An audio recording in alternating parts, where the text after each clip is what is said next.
PF सदस्यांच्या किमान पेन्शनमध्ये 3 पट वाढ होणार.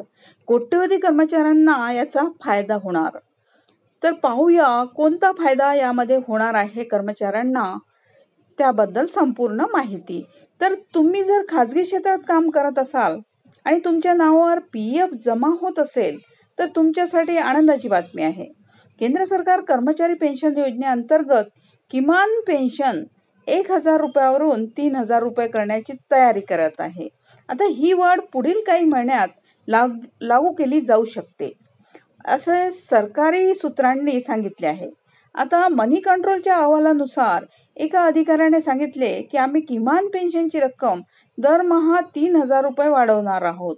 आता 2014 मध्ये केंद्र सरकारने EPFO सदस्यांना देण्यात येणारी किमान पेन्शन 250 रुपयावरून 1,000 रुपये प्रति महिना वाढवली होती.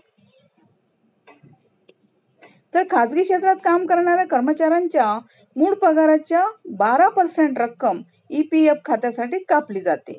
त्याचवेळी तेवढेच योगदान कंपनी देखील कर्मचाऱ्याच्या PF खात्यात जमा करते. आता नियोक्त्याने जमा केलेल्या पैशांपैकी 8.33% रक्कम EPS मीन्स कर्मचारी पेन्शन योजना मध्ये जाते, तर उर्वरित 3.67% रक्कम EPF मध्ये जाते. आता EPS मध्ये जाणारे पैसे निवृत्तीनंतर पेन्शन म्हणून मिळतात.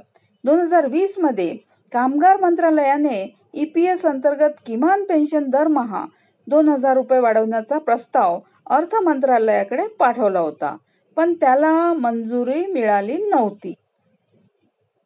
तसेच किमान पेन्शन 7,500 पर्यंत वाढवण्याची मागणी आहे. तर पाहूया, अलीकडेच एका संसदीय समितीने खाजगी क्षेत्रात काम करणाऱ्या लोकांसाठी किमान पेन्शन 1,000 रुपयावरून 7,500 रुपये करण्याची शिफारस केली होती. किमान पेन्शन दरमहा किमान 7,500 रुपये करावी, अशी कामगार संघटना आणि पेन्शनधारक संघटनांची दीर्घकाळापासूनची मागणी आहे. ते म्हणतात की महागाई खूप वाढली आहे, म्हणून पेन्शन देखील वाढली पाहिजे, पण गेले काही 11 वर्षापासून त्यात कोणतीही वाढ झालेली नाही. Thank you.